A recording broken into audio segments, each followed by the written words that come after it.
Alin ang mas effective? Brilez Care or Nature's Miracle? Customers review sa Bituon Herbal Oil by Brilez. Sa totoo lang, hindi lahat ng customers review or feedback ay positive. Meron ding nagsabi na hindi sila hiyang at walang epekto sa kanila ang product.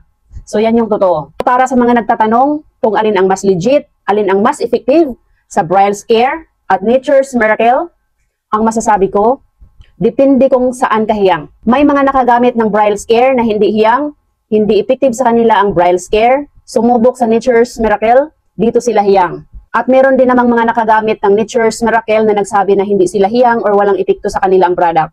Sinubukan nila ang Bituon Herbal Oil ng Brilez Care at doon sila nakaramdam ng epekto. Para sa mga nagsasabi na walang epekto sa kanila ang Bituon Herbal Oil, malaking possibility po na hindi natin sinamahan ng healthy diet, healthy lifestyle. So hindi natin pwedeng iasa purely sa pagpahid ng Bituon Herbal Oil.